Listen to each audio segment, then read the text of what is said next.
السلام علیکم، امید آپ سب خیریت سے ہوں گے۔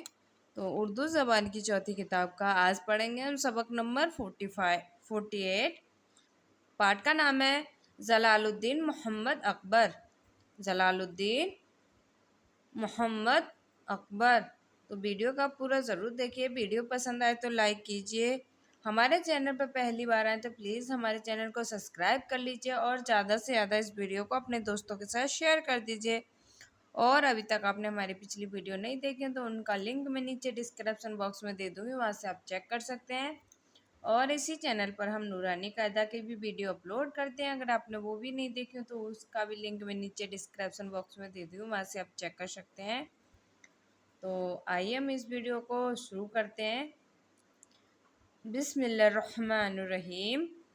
جلال الدین محمد اکبر۔ نمبر 1، تیموری نسل میں اکبر لڑانہ مور کے اور ہر دل عزیز بادشاہ گزرا ہے۔ تیموری نسل میں اکبر لڑانہ نامور اور ہر دل عزیز بادشاہ گزرا ہے۔ اس کا باپ ہمایوں ابن بابر اور ماں حمیدہ بیگم تھیں۔ اس کا باپ ہمایوں ابن بابر اور ماں حمیدہ بیگم تھیں۔ نمبر 2، جن دنوں ہمایوں شیر شاہ سوری سے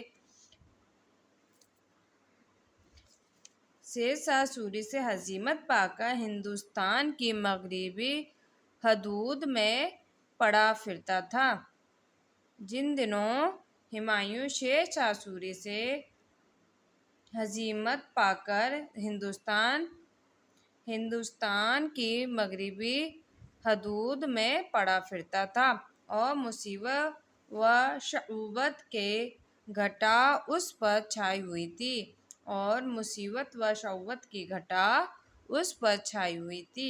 یکایک سندھ کے ریگستان میں خوشی و خرمی کا آفتاب چمکا۔ یکایک سندھ کے ریگستان میں خوشی و خرم کا آفتاب چمکا، یعنی 1949 ہجری میں رجب کی 5ویں تاریخ شب یکشنبہ کو حصار امرکوٹ کے اندر اکبر کی ولادت ہوئی۔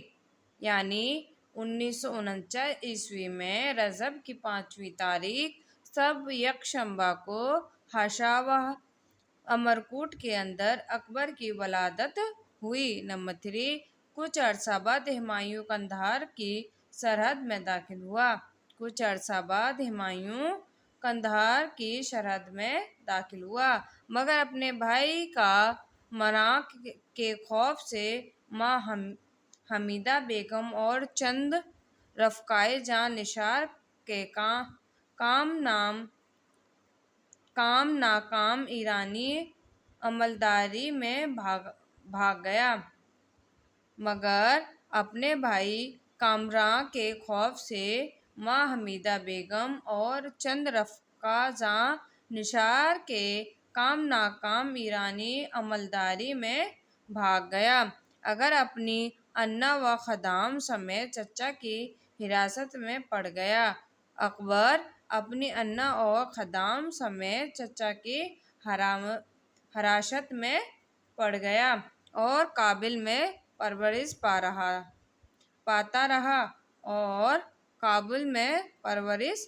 رہا۔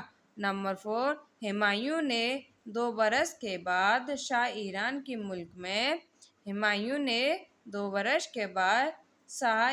کے ملک سے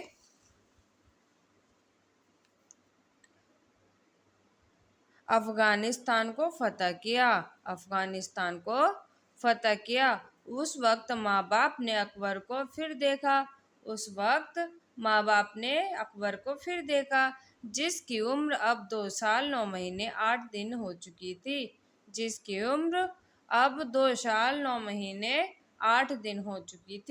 اسی اثناء میں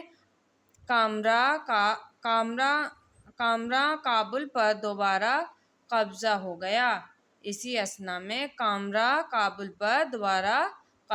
گیا۔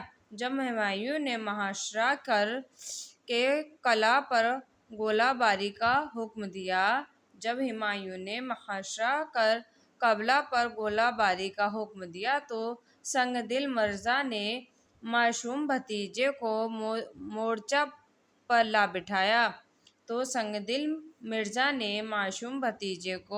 مورچہ پر لا بٹھایا جہاں گولیوں کی بوچھا ہو رہی تھی لیکن خدا کے فضل سے اکبر کو کچھ گزند نہ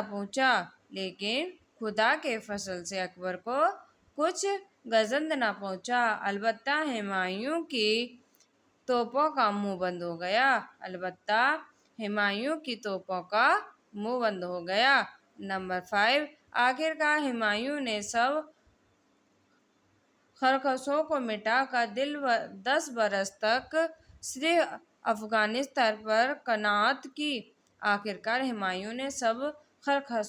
مٹا کر 10 برس تک صرف افغانستان پر قناعت کی اس عرصے میں اکبر نے ہوش سنبھالا اور سیدھا فنگنی دسپا گیری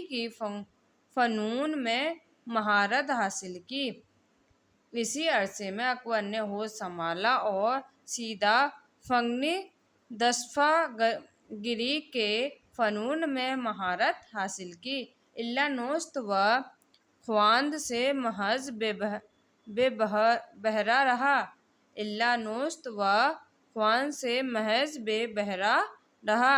نمبر 6 1956 میں ہمایوں نے دلی اور آگرہ پر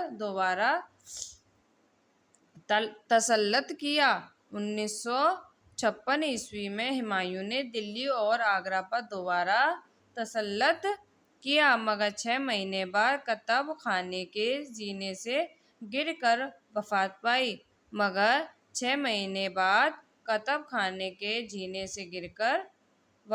پائی اسی وقت اکبر کے سر پر تاج شاہی رکھا گیا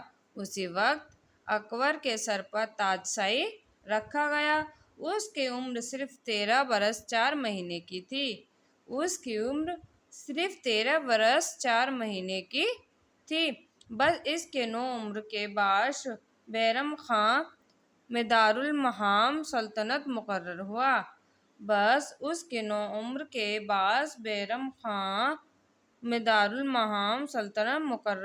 ہوا جو پہلے سے اتالق بھی تھا نمبر 6 جب اکبر 18 برس کا ہو گیا تو بیرم خان کی خود رائے سے ناراض ہو کر عنان سلطنت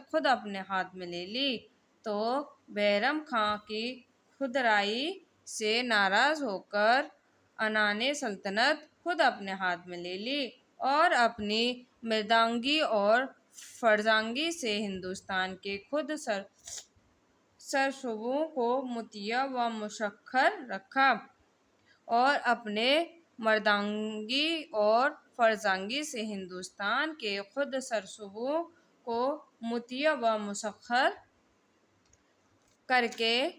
کر کے بڑے چاہ جلال کے ساتھ فرما روائی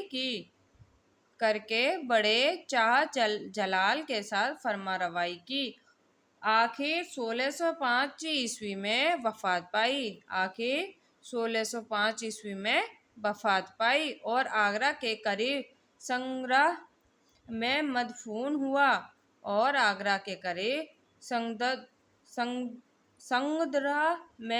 مدفون ہوا نمبر 8 یہ بادشاہ شکیل و وضیع تنومند قوی اور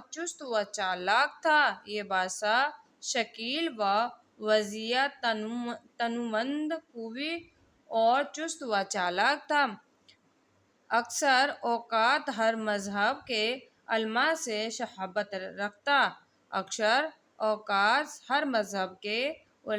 صحبت رکھتا خاص کر پنڈتوں سے اگرچہ محض امی تھا مگر اس کی گفتگو ایسی